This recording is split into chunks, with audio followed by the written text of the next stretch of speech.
Good morning and welcome everyone. My name is Allison Hoons and I'm a knowledge broker at Arthritis Research Canada and a member of Arthritis Research Canada's Volunteer Arthritis Patient Advisory Board. Before we begin today's webinar, we would like to respectfully acknowledge that Arthritis Research Canada's headquarters are located on the unceded traditional territories of the Coast Salish peoples, including the Musqueam, the Squamish, and the Tsleil-Waututh nations. We express our deep gratitude to the keepers of the land. I'm thrilled today to be your moderator for the webinar, and I'm excited to learn from our senior scientist, Dr. Linda Lee, and from Eileen Davidson, who we are thrilled is our patient expert for this session. This webinar is part of our episode 13 of Arthritis Research Education Series, entitled Keeping Track, Life with Arthritis, which features research that focuses on tracking symptoms and daily activities, like exercise, sleep, work, and more, to better understand and to care for your arthritis. If you're joining us for the first time, the Arthritis Research Education Series was created by Arthritis Patient Advisory Board. The purpose is to share examples of how research can impact the lives of those who are living with arthritis. Today's presentation includes a presentation by Dr. Linda Lee, and then a Q&A session, a time for you to ask questions to both Dr. Lee and to Eileen Davidson. You can click on the Q&A icon, which is located in the bottom right lower side of your screen, to type in your questions. Please note that there's no chat function for today's webinar. We'll do our best to answer as many questions as possible, and to ensure that we answer the questions that most people are interested in, please use the upvoting feature by simply clicking on the thumbs up icon beside any question that you would also like to know the answer about. We also invite you to stay on till the end of the webinar to watch the 5-minute video prepared for this episode. It is available also on our website at arthritisresearch.ca/keepingtrack/videos. So, without further ado, I'd like to introduce Dr. Linda Lee.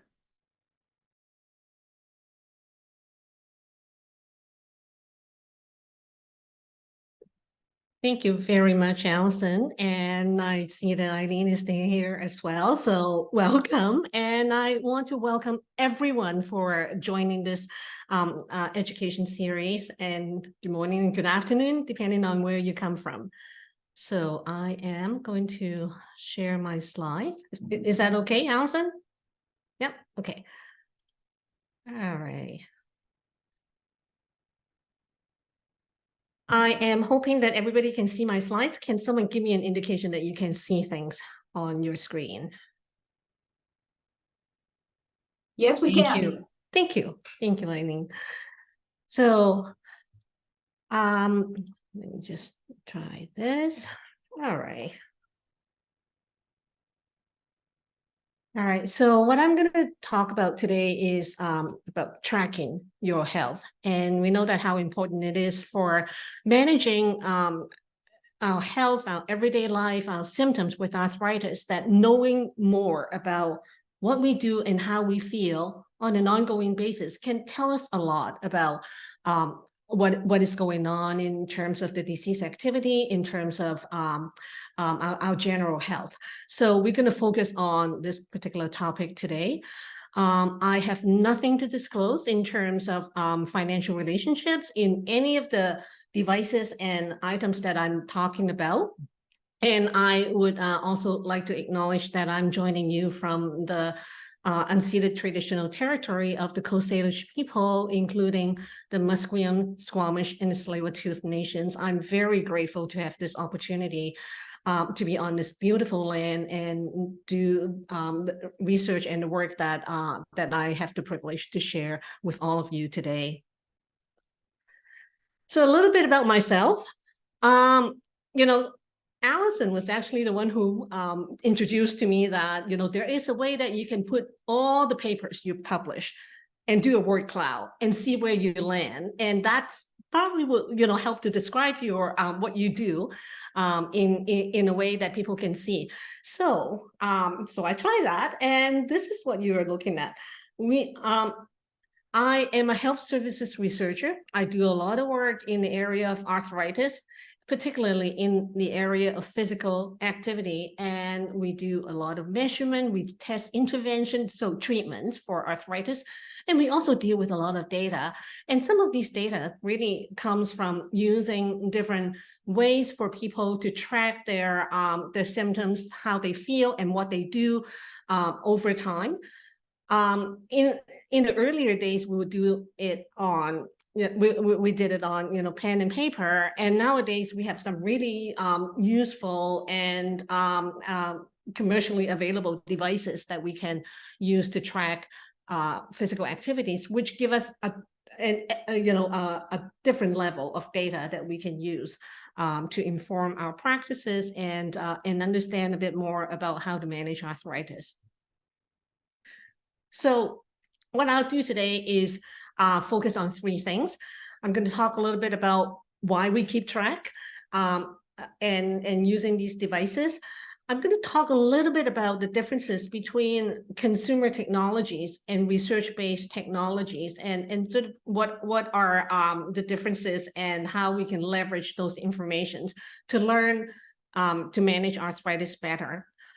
I'm going to end by sharing a little bit of the result of a study that we did to see whether using these tracking devices with the counseling of a physiotherapist actually could help, whether it could help to improve health in people with arthritis. So now, I think it's no secret to all of us that managing health when living with arthritis is a challenge. It's not a simple process. The symptoms oftentimes goes up and down, as you know, from day to day and over time. And it can be difficult for people to see patterns and understand how the different symptoms relate to your self-care efforts and your daily activities. So one of the things we know in order to manage our health and manage arthritis symptoms well is that we need to, balance our movement and the time that we rest and the time that we sleep. The World Health Organization in 2020 updated their guideline, and they have very clear recommendations. Basically, every move counts. Moving more is better, because we now have so much information and so much evidence to show that being physically active is not only good for our joints, but it also good for our heart. It's also good for our brain. It's just so many benefits that we can get from being physically active. But the question is, how much is too much when we're being physically active?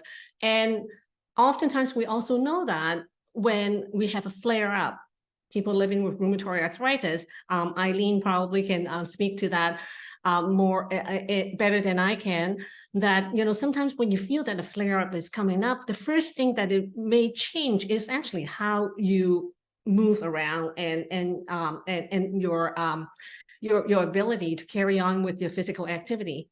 So having ways to record that and track that and be able to see patterns can actually give a bit better idea around how the disease is progressing by understanding what we do. So I'm going to talk a little bit about consumer technologies. I put this picture on the screen because when we think about consumer technology, we're in a session that we talk about tracking. So oftentimes our mind will go to your mobile phone, your fitness, your wristband, your fitness tracker. But when we talk about technology, for the younger audience, you may not know that there is something actually called camera.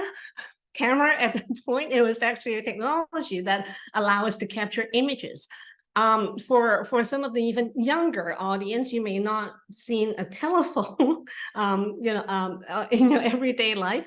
At some point in time, telephone was a new technology. The toaster that we're using in the morning, television, all of those are, are consumer technologies, and they're really useful in a way that, if we can leverage that to managing our health and recording, what we're able to do and make sense and allow us to make sense out of it. All of these technologies can be quite useful. So there is a difference between consumer tech and research-based technology when it comes to tracking devices. And I'm just going to talk a little bit about, some of the major points here. So consumer technology, think about the fitness band, think about the smart watches that you're using. A lot of them are really designed for everyday consumer, that you can get it from a store, so you can, in many cities, you can go to a drugstore and buy a Fitbit, for example. So they're readily accessible. They are usually have a design to be very user-friendly for regardless of your knowledge about technology. They are produced in large amount. Usually these type of technology has a relatively short product cycle. And whether they're going to have a new model or a new product, or whether a product still exists in the market, it is really driven by the consumer. It's market driven. And only the products that sell will survive. And that's why sometimes people are wondering, I just bought my device, 6 months ago or a year ago, and now I cannot find replacements for the battery or for the parts that make it functional, or the app is not working, not functioning with the device as smoothly. And partly it's because, the company may push out new products, in order to, introduce more features, or, due to consumer demand, they may have a different design. So the product cycle is relatively short, and it goes out of style, and the product may not be available in a pretty short lifespan. Research-based technology are a little bit different. These are oftentimes designed for scientific research purpose. They're very specialized, and they may not be appropriate for everyday consumers. Some of these devices, such as the one that you see on the in the picture here, it's called SenseWear. The device actually right now is not available anymore, but it is so well designed that we are still having these units, and we're still using it in the research setting.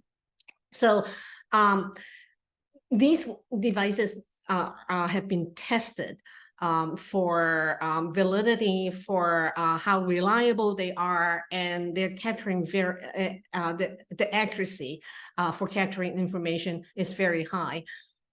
They also record very detailed information. So when you think about using your smart watches or your fitness band, when it records your physical activity data, you can see it nicely with very simple data, nice graphs on a screen. When we use scientific type of or research-based technology to record these data, we actually have very large amount of very detailed information. So basically, when we get the data, it will be like a huge spreadsheet that will actually need to spend time and analyze and make sense out of it. So they're complex, and it's not as user-friendly, and the information is also not as easy to interpret when you have information collected in these type of research-based devices.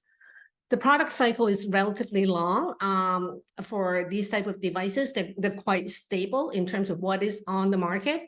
And that these type of devices are usually driven by innovation, but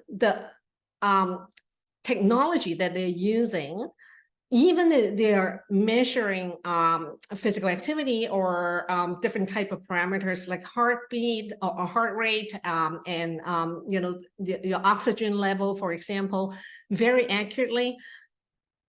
Oftentimes those technologies are not directly transferable to a consumer type of product. So when we're using consumer technologies, sometimes we need to expect that the information or the activities that it recorded may not actually reflect what you did in the day. So a few years ago, or actually back in 2018, Dr. Lynn Feehan, who did her postdoctoral fellowship at Arthritis Research Canada, we collaborated and did a review on Fitbit, and our question was, how accurate is your Fitbit? Can we actually use it like we use a research grade tracker? And so we look at 67 studies. We look at different types of comparisons across a variety of conditions. And I'm going to show you some of the results around how accurate it is for steps. So let me walk you through this graphs here. So there were, among all the studies that look at using Fitbit for measuring steps, we also look at the kind of studies that compare it with actually what happened. So some of the studies will compare using when people are wearing a Fitbit, when it counts steps. They'll also do direct observation. So we'll actually watch the person to walk and have someone to count the number of steps. So these type of validation studies, they're trying to compare the device with a gold standard. So what this graph is showing is how much error that the Fitbit device has when you're measuring people walking at different speeds. What we found in those 67 studies was that when you are walking at a steady pace, doesn't matter if you're jogging or you're walking at a normal speed, or you're walking, at a slower pace, like, when you're just, strolling, taking a nice long walk.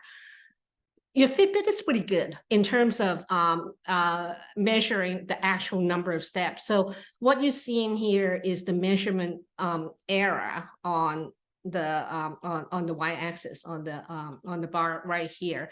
So if the Fitbit is sort of measuring within an error of 10%, the device is pretty good in terms of capturing what you were doing in the day. So when you're jogging, when you're walking at a normal pace, when you're walking slowly, your Fitbit is actually within the plus or minus 10% error, which means that it's pretty good, reflecting what you do in the day.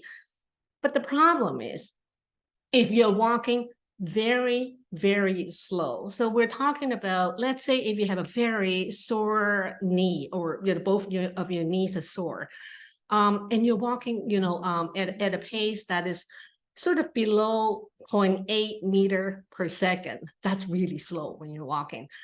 And you can see that, in these studies, when comparing Fitbit with the actual number of steps that people are taking, the errors were all over the place. And in fact, in some of the studies, almost no steps were being counted. And you can see it down here. There were two studies that, when Fitbit recorded a step, almost 100% of them were not being recorded on the Fitbit. The other thing is that if you are walking in a natural setting, like, when you're stopping and going, like when you're walking a dog, for example, you're walking at different speed, and sometimes you stop, when the dog stops. You can see that in some of the studies, the Fitbit is actually not very accurate. It underreports the number of steps that you take. So that just showed that, the Fitbit captures, some of the way or what we're doing in terms of our steps, but it's not a perfect tool. The other thing is that where you wear your Fitbit matters. So if you're wearing if you're jogging, it's more accurate when you wear it around your wrist. If you're walking at a normal speed, putting your device in the front pocket of your pants is the best. And if you're walking very, very slow, remember, if you in some of the studies, it shows that the Fitbit does not capture the number of steps. Oftentimes, the individuals were wearing around the wrist. So if you're walking very, very slow, the way to increase the accuracy is to wear the Fitbit around your ankle. So that's just something to think about when you're using these type of devices.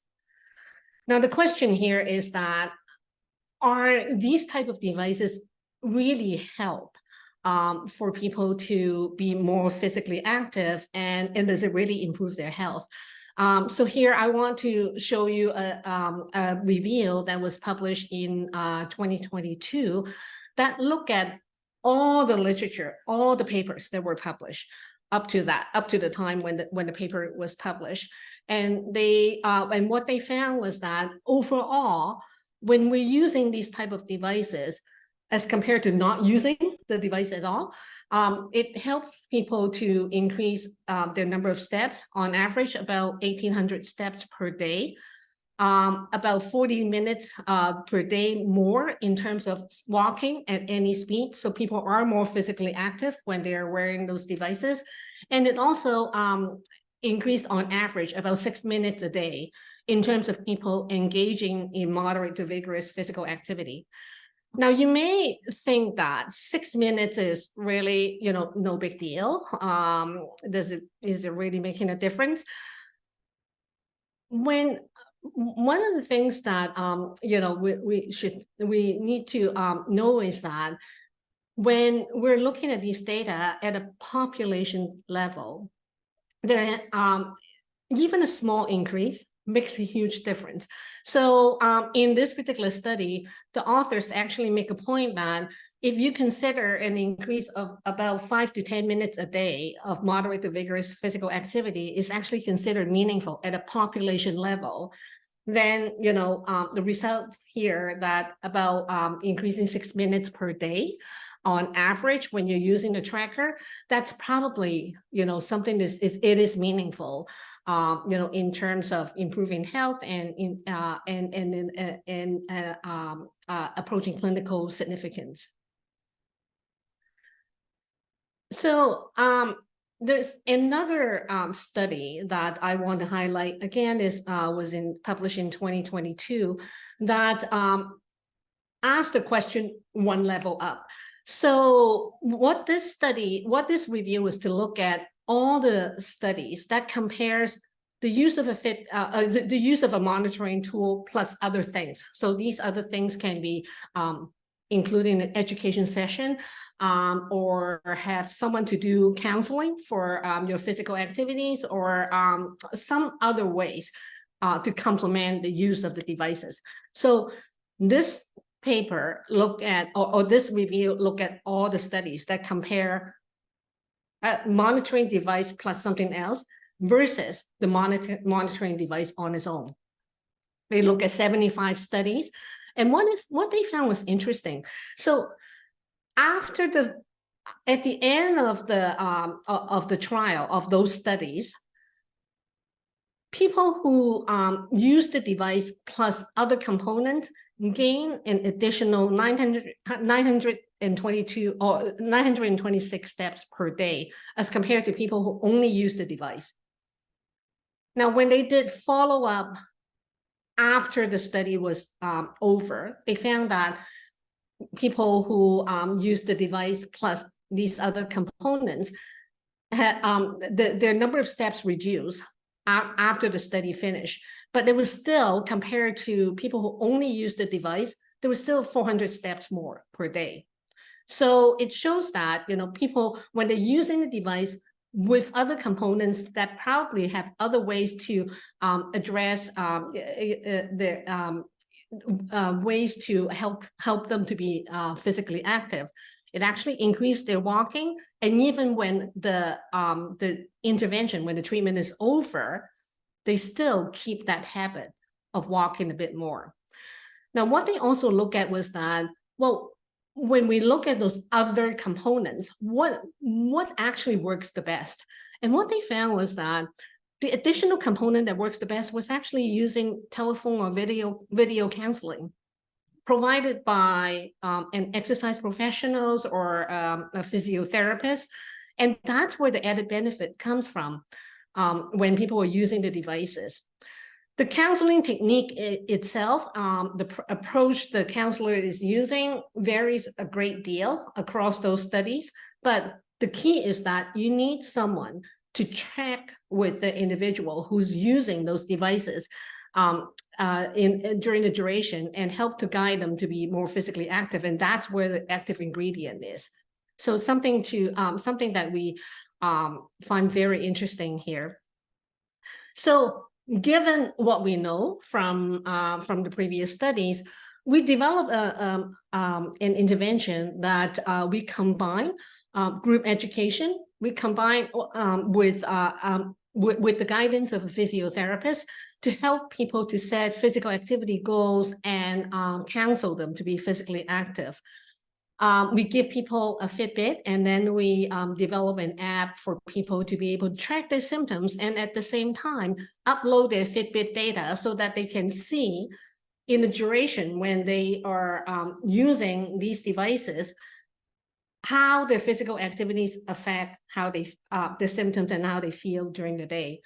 The participants in this study also receive telephone calls from the physiotherapists in the study so that they will have ongoing support and counseling around the disease management.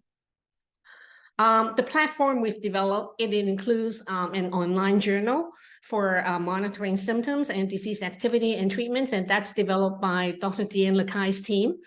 There was a really nice collaboration with Dr. Lakai's team to develop the product that we used in the testing. The individuals are able to sync and see and understand from their Fitbit data about the physical activity. We also have a companion mobile app to allow people to track their symptoms on the go. And we created a dashboard for people to share data with the physiotherapists in the study so that they can actually see the same screen where they're doing the remote counseling. And here on the screen, hopefully you can see where you are is, sort of the dashboard in action. And this is one of the counseling sessions that we have. So we measure a number of things in this project. We look at people's self-management ability. We also look at their rheumatoid arthritis disease activity. We ask people about their pain, their fatigue, their mood. And we ask people to rate how, in terms of their habit in sitting and walking. And finally, we also measure whether they actually be more physically active using a research grade tracker. And this is just to show that how many people we recruited in the study, and I'll just highlight a few numbers for you. So we had almost 400 people were interested in the study. Of those, we randomly assign or we enroll 132 people, and these individuals were evenly split through randomization into getting the intervention or the use of the counseling and the tracker right away versus after a 26-week wait. We then measure some of the things that all the things that we talked about in the last slide in the 27 weeks, and then we check with them again in week 53. And then at the end, we also interview 36 people in the immediate group and 20 people in the delay group to understand a little bit about their experience.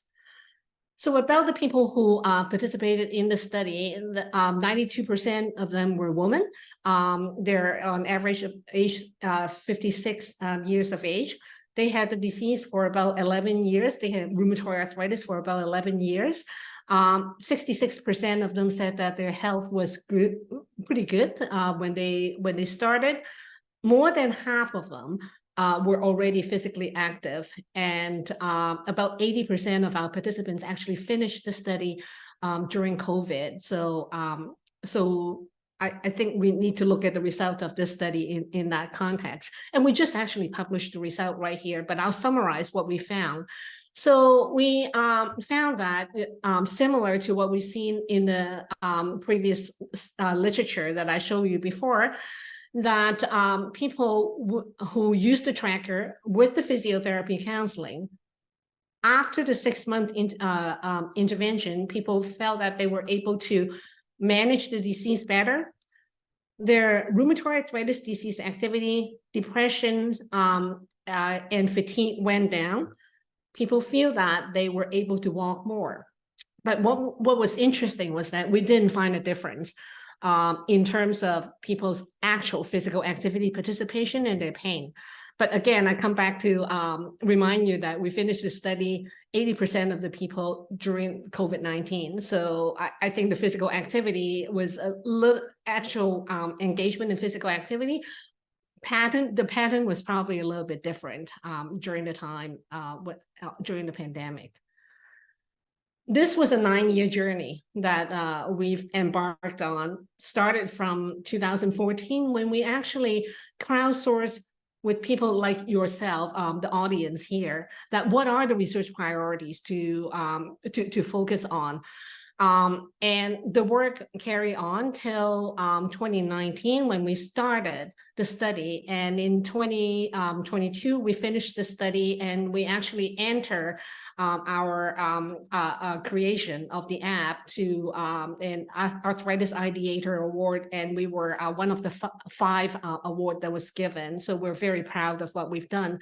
But this is just to show you that, you know, the amount of work that put into this process was quite tremendous. And we thank people like yourself who with your support, and some of you are probably participants in the study. So thank you so much. You're going to hear from Eileen Davidson in a moment to talk about her experience in being a participant in this project and tracking her health.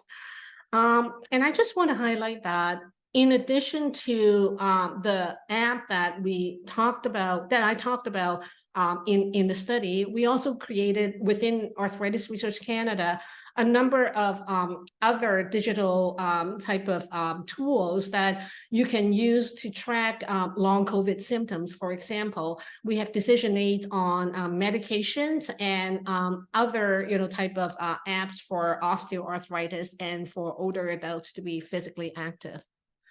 So in summary, I think that digital monitoring tools with video and phone counseling can help people with arthritis to be more active. Tracking can help you to learn a little bit more about your health and managing your self-care activities. And for the future research, I think we can definitely learn a lot more in the design of these type of monitoring and counseling intervention in order to better not only address physical activity, but also sleep. And I think designing ways for, and also to make sure that these type of tools are more user-friendly to make sure that in different situations that it's still, are the best things for you to use. We're in a changing landscape with these type of tools. We're sort of at this time that instead of having the doctors and the therapist to decide when they can see you as a patient, hopefully with the information that you're able to collect and able to share, now you can decide when is the best time or when do you need to see the physicians and the therapist. So with that, I want to thank everyone who's involved in this project, especially and also the research in the last 9 years, including a number of the patient partners you see on the top, all the investigators, trainees, and staff. Individuals who are highlighted in red are affiliated or a scientist at Arthritis Research Canada. And you can see that this work cannot be done alone. And so with your support, we're able to do this work, and I'm just so happy to be able to share some of this work with you, and to be able to acknowledge some of my colleagues and trainees. So with that, I think I look forward to the discussion. Thank you so much, Dr. Lee. Thank you for sharing with us this this journey that you've undertaken with this incredible team. Not only showing the importance of, but the effectiveness of tracking our symptoms in order to manage our disease better, to help with our self-care. We're ready to start the Q&A session, and there are some questions that are already in the chat, in the Q&A section, but please feel free to add them. But before we address the questions, I'd like to invite Eileen to share her perspective about her journey, the experience, the value, and what you've done in as far as tracking your symptoms to manage your disease. So I definitely want to start off with highlighting that the benefits of tracking my rheumatoid arthritis symptoms really cannot just be summed up in just a few moments. So I definitely do urge people to watch the video, as Arthritis Research Canada has done a great job capturing a lot of what can't just be said in a few sentences. However, I do find that tracking my symptoms gave me a deeper understanding to this very complex, confusing, and bumpy chronic illness, navigating symptoms like pain, fatigue, my sleep issues, my physical activity, and then also navigating parts of life that do have an impact by my rheumatoid arthritis that I didn't expect, like diet or my hormones. It really taught me how much like my menstrual cycle affects me leading up to and after I have my period, and how I can navigate. I think having that understanding of how these symptoms are affecting me helped me cope with them and self-manage a lot better. Helped me have a conversation with many different healthcare providers, not just a physiotherapist, but my rheumatologist, my pharmacist, my social worker, all sorts of different healthcare providers that come into my life, even occupational therapists, because they helped me develop questions around what I was experiencing, and having that kind of visual proof as well of what I was experiencing, understanding like how much I can do in a day, or like because no day is the same with arthritis. There's good days, there's bad days, there's in between days, there's treatment days, there's times for surgery, there's times for starting new medications. So it wasn't just useful for me in the beginning of my diagnosis. However, it taught me a lot about it, but it's also instilled in my head now to think about how many steps I've done, think about how long the symptom is lasting, think about if this is something that I need to, really start tracking and understand. So it's stayed with me throughout my journey with arthritis, not just when I first used it. And it's been one of the most beneficial things I have found as somebody living with arthritis. And I'm really grateful for the app that, and, the teachings that I got through Arthritis Research Canada, because I think it really changed my life with arthritis. That's wonderful to hear, Eileen, about how it helped you put all of those pieces together. And Dr. Lee spoke about being able to visually see the relationship between exercise and sleep. And then you mentioned hormones and everything. So clearly you're tracking a lot of symptoms. Sometimes it's hard to figure out how they interact with each other. And knowing that this wasn't just something that you could discuss with your physiotherapist, but also your pharmacist, your social worker, etc. That's really helpful context for us all to be aware of. Now, I noticed there's some questions in the chat box, in the first or in the Q&A box. And the first one is about someone who has shooting pain in the palm of their foot, and could it be arthritis? Just to share that it's not possible for us to address questions that are about your own physical symptoms, that those need to be addressed with your healthcare provider, and they're super important. So we encourage you to have that conversation with your healthcare provider, that without looking at your foot, it wouldn't be a good idea for us to say whether that was arthritis or not. So it's not that we're disrespecting that question, it's just that it's not appropriate for your sake to address those kinds of questions in this kind of a setting.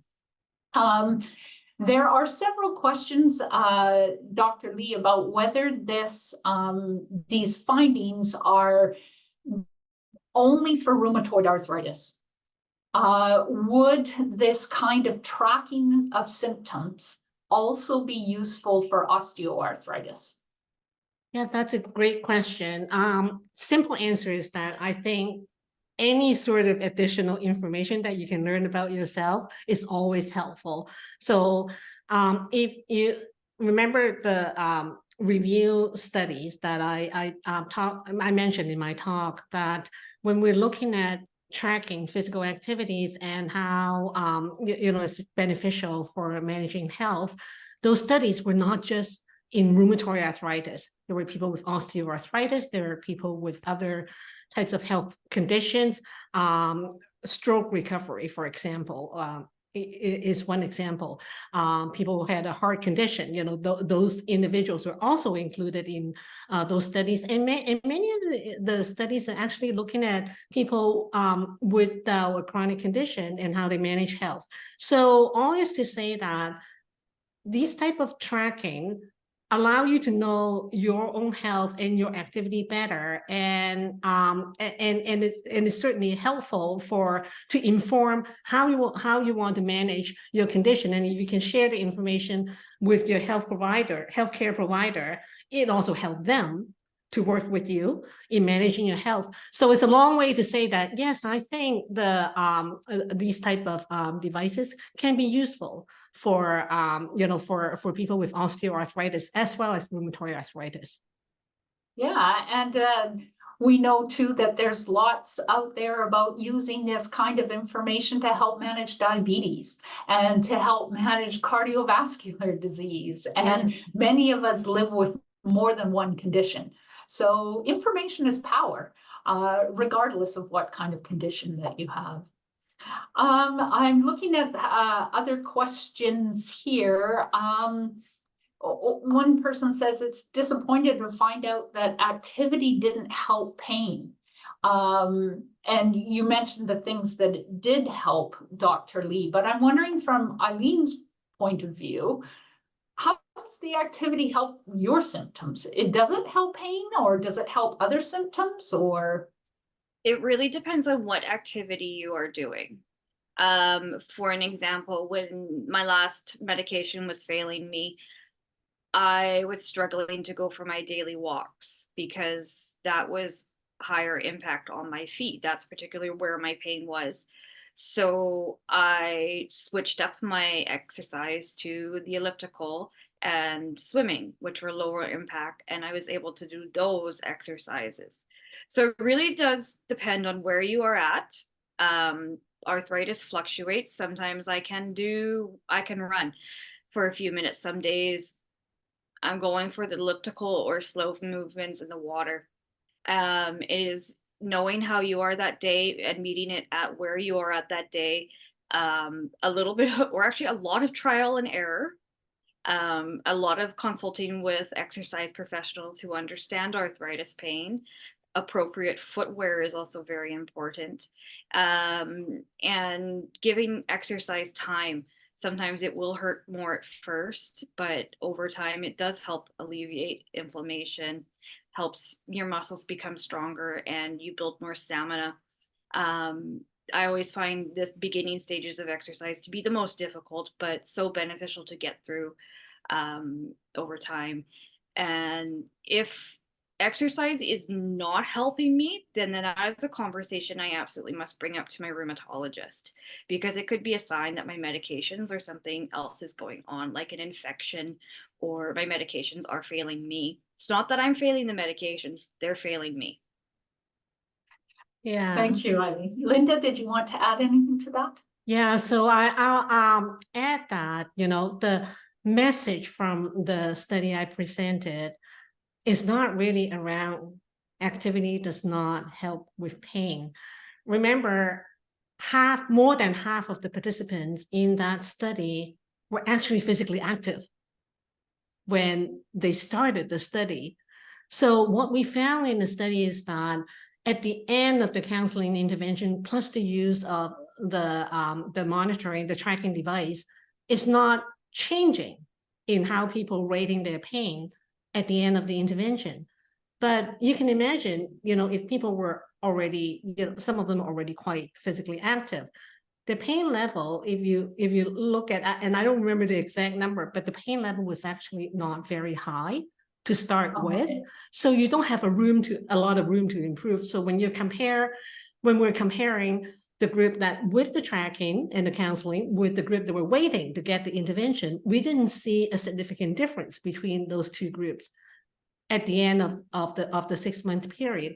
But it does not mean that activity that did not help pain. It's just, I think hopefully my response helped to put the result in a bit more of a context. Yes, and that was an important question. So thank you to who asked that. It's a good question, yeah. Really important distinction. The number one upvoted question and other questions that were related to this have to do with access to this app. And or your advice on are there other apps? So I'm wondering if you could address that question next. Yeah, so the app right now is not accessible, and partly because when we finished the study, now we developed the app with research dollars.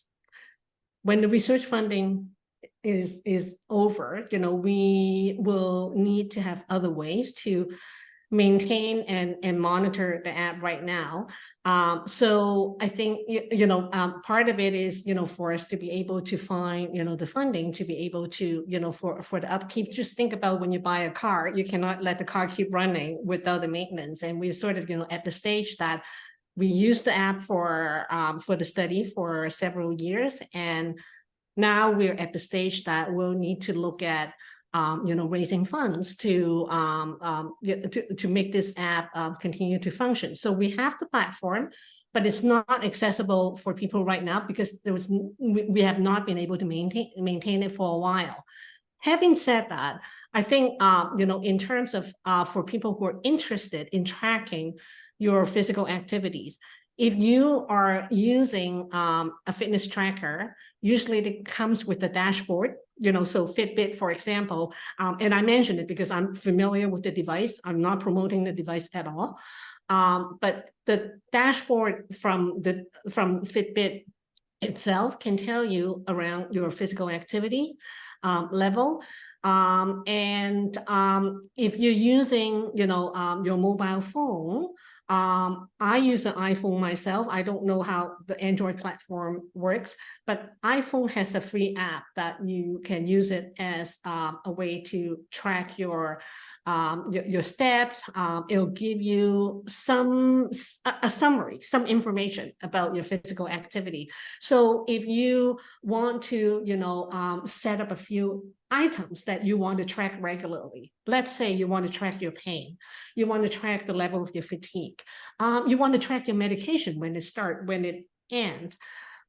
Using your calendar function on your phone could help you to put down some of the notes.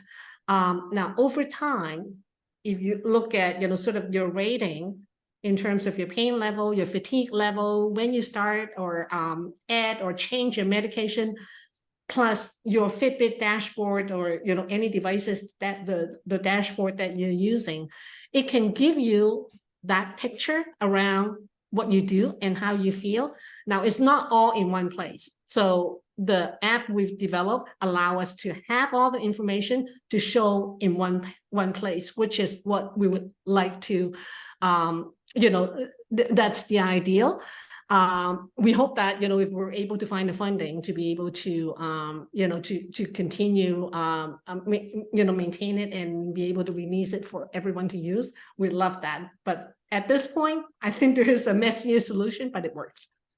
Well, let's put out the positive vibes to the universe for making this available as a product for everybody. Eileen, do you have any thoughts? How else are you tracking? Yeah, so you don't need just the app to be able to do tracking. You can do it in many other different ways. So I use paper and pen and a calendar even to track. So that way I can see everything that I've done spread out for the month. I highlight the days that I've been active, and then I take note on how, have I slept more than usual? Did I struggle to get everything done? Did I have to cancel any appointments? Did I experience any heightened symptoms? That I can put in my own calendar. And that actually helps me really navigate, doing anything with rheumatoid arthritis, being a parent, being an advocate, navigating all my appointments. And then there's, I've even used social media as ways to track my symptoms by putting it up on Instagram completely open, a photo. It actually helps me remember the date that happened. So that's another reason I do it. Writing it down, keeping a journal, I found very, very beneficial. There's many other different apps that you can find. It's just kind of finding which one you like, what you're comfortable with, what you can use, and what you are going to use most of. I don't know how many apps I've downloaded and then never actually opened them.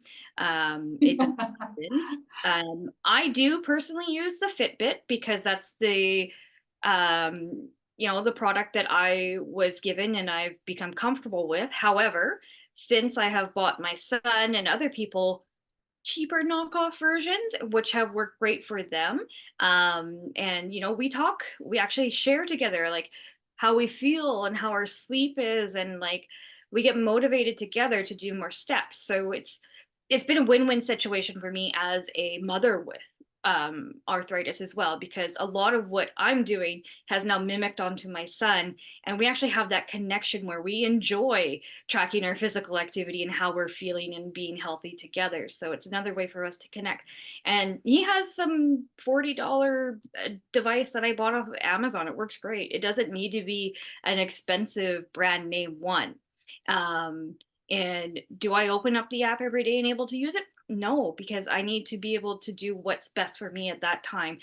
With RA, some days I'm just too tired and foggy to, do all the effort that, tracking with apps and things will require. So don't feel like you have to have always access to the app, although I do wish there would be, more funding that's accessible to everybody, but you can start small. Thank you for keeping it practical and real. Those are some great suggestions. I also see that Alan has written in the Q&A that he uses an app, NanoLoom. This is a great way to share. Maybe other people can type in what they're using if they're using something that they find particularly effective. Can I add one thing? Yes, certainly. Yeah, I think, if we learn anything from from this area of research that I really want to emphasize is that tracking alone is great. Tracking and able to share with someone who can help to brainstorm and counsel, around self-care, how to streamline your physical activity, better tailored to your health.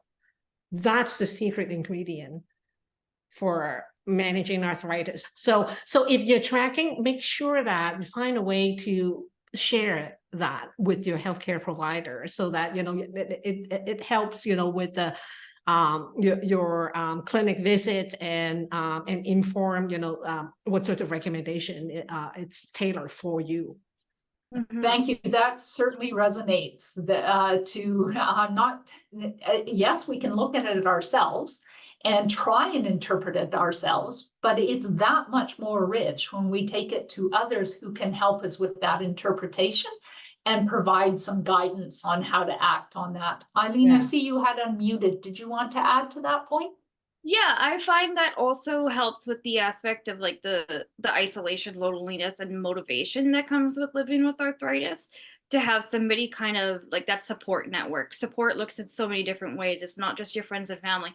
It could be your healthcare professionals also boosting you up every visit to keep on being active. So yeah, I do find that it's motivating, and it actually helps with the mental health aspect of living with arthritis. Yeah. I just noticed a question from Cindy in the Q&A who says, do we have tracking on how weather pressure affects people with various types of arthritis? Dr. Lee, did you want to speak to cloudy with the chance of pain? Yeah, so that's a great question. And I would say probably about 5 years ago now, there is a really neat project in the UK. As Alison mentioned, it's called Cloudy with the Chance of Pain. So it asks a very simple question: does the change of weather affect my symptom?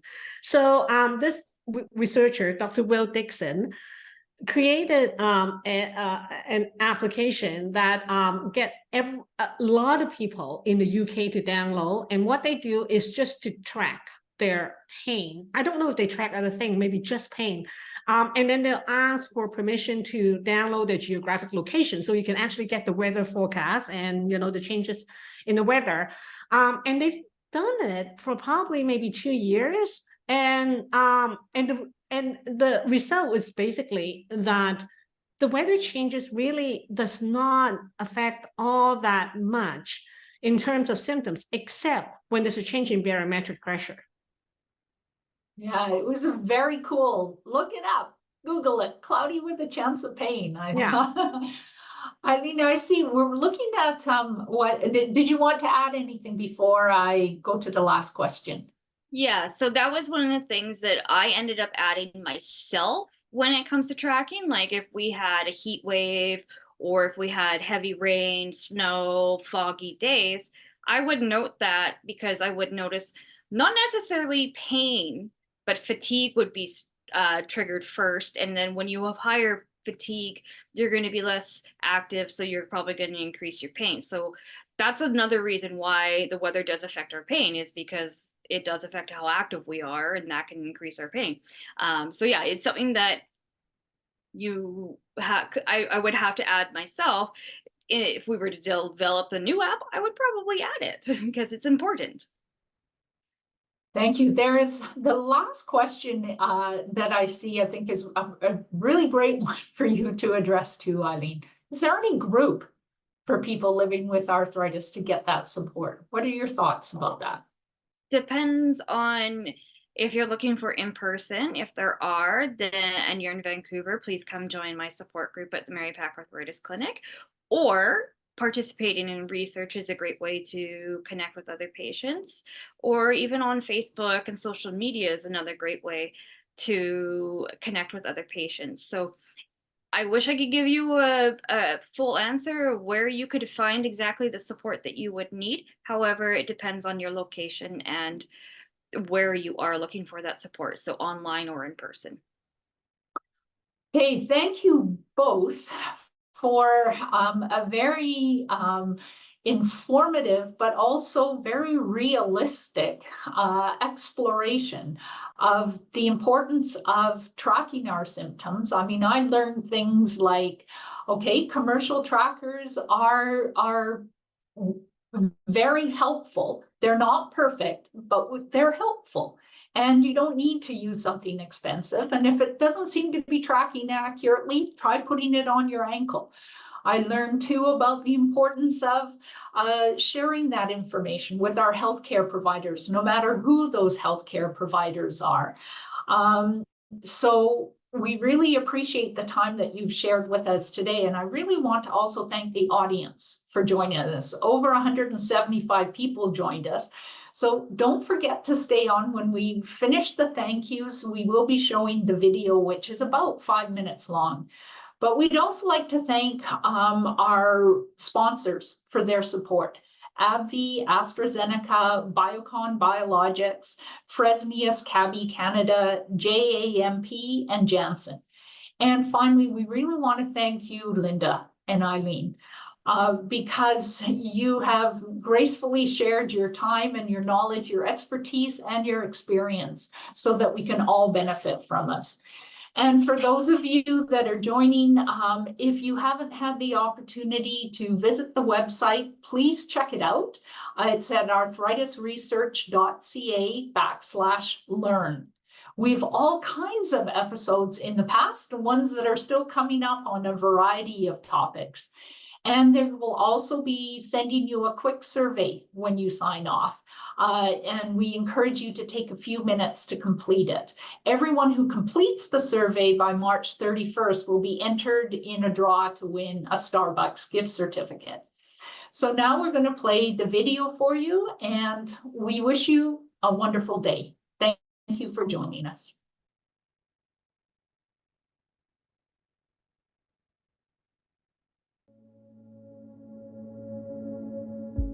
I was really scared that I couldn't be a mom.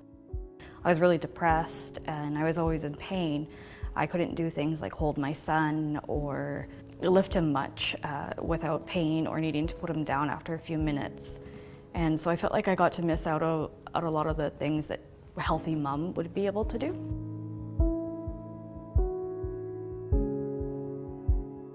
My diagnosis came after the birth of my child.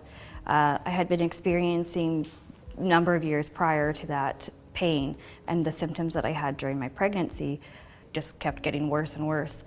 And so I knew of rheumatoid arthritis because I had an aunt who lived with it. And so I asked my family physician for a rheumatoid arthritis test, and a few weeks later I was diagnosed. I started tracking my arthritis symptoms probably about in my second year. I felt like I couldn't really quite understand or navigate living with this condition, especially the fatigue part and how easy it was to be triggered into a flare. So I wanted to know what I was doing, which was going to be good for me and what was not going to be good for me. So I started tracking my health, all my symptoms, from my sleep to my mental health, to my menstrual cycle, to pain and fatigue and stress, to see how it would impact my overall health and how much I could do in a day. And then I started to track how much, like, my physical activity, and to see like when I overdid it or when I underdid it. When people track their symptoms and their disease activity over time, it gives a rich picture for them to be able to communicate with their healthcare providers. And so, having this information, health professionals can also recommend and tailor their treatment recommendation a lot more precisely based on the person's need. For people with arthritis, there are certain things that would help individuals to understand whether their condition is under control or not. Things that would help them to understand the relationship between how they feel and what they do during the day. So that's specific for people with arthritis that they want to track and monitor over time. A healthy person can get so much done in a day, but there's only so much that I can do, and I often have to pace myself and prioritize what I'm going to do in that day. And with tracking, I can tell if I'm having a really hard time accomplishing things, or if I'm, doing better than normal. There's many different ways that I do track my health. Sometimes it needs to be in the moment. You have to write it down somewhere. And then I have a calendar that I write out, and I write, if I have a really bad day, I might kind of highlight it and say this was a bad day so that I can keep track. And then, writing down if the days that I did exercise, knowing I'm keeping up with how much I'm supposed to be doing. There's various apps that I could use. I use a Fitbit. Being physically active is important because it helps to help individuals to manage the symptoms better. Maintaining a good level of physical activity and using targeted therapeutic exercise can help to keep the muscle strong, keep the joint flexible, and reduce the level of stiffness and pain that the person may experience. People also find that when they're physically active, the medication works better for them to control the symptoms and the disease activity. Using a wearable device to be able to see the individual's physical activity performance, plus the counseling of a physiotherapist, we're able to help individuals to increase their physical activity over time and develop a habit. Since 2014, we've worked with patient partners in looking at strategies to enable individuals to be able to keep a record of their symptoms and physical activity and use that information to work with their health professionals. Tracking my health has been extremely beneficial when it comes to communicating with my healthcare professionals, whether that be an occupational therapist, rheumatologist, or physiotherapist. I'm able to tell them, how long I've been experiencing symptoms, or how long I've been feeling good, or kind of tell them, this is exactly what I'm doing in a day. I feel that arthritis research is important because I wasn't really finding the answers or support that I needed about exercise anywhere else when I went to other clinics and places, especially since doctor appointments are often very short and there's long wait lists. So I thought, what were some ways that I can learn more about my condition and how to manage my condition? And that's why arthritis research is really important to me, because it is an avenue for me to learn more about my disease and more techniques on how to take care of myself.